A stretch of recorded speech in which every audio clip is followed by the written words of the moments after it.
कोल्हापुरात विशाळगडावरील अतिक्रमणाविरोधात मोठी कारवाई करण्यात आलेली आहे। विशाळगडावरील एकूण 100 अतिक्रमणे प्रशासनाकडून जमीनदोस्त करण्यात आली आहेत। विशाळगडावरची आणखी 15 अतिक्रमणे आज पाडली जाणार आहेत असं समजतंय।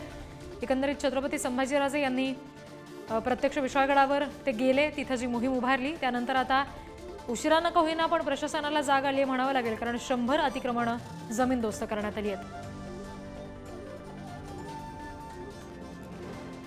या सगळ्या संदर्भात आणखी तपशील घेऊया। प्रतिनिधी शेखर पाटील आपल्याशी जोडले गेलेत।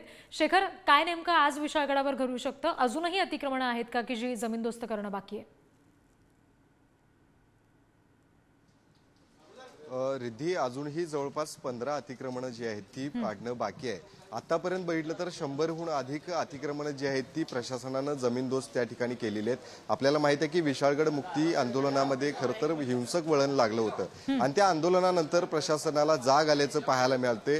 गेल्या अनेक वर्षांपासून या अतिक्रमणासंदर्भातला लढा जो आहे तो अनेक संघटना देत होत्या, ज्यामध्ये संभाजीराजे छत्रपती यांनी देखील मोठं आंदोलन उभं केलं होतं। त्या ठिकाणी जाऊन प्रशासनाला जोपर्यंत आपण हे अतिक्रमण जी आहेत ती पाळत नाही तोपर्यंत आम्ही गडावरून माघारी परतणार नाही अशा पवित्रात होते आणि त्यानंतर मुख्यमंत्र्यांनी त्यांना आश्वासन दिलं होतं उद्यापासूनच ही कारवाई जी आहे ती अतिक्रमण हटावची सुरू करण्यात येईल।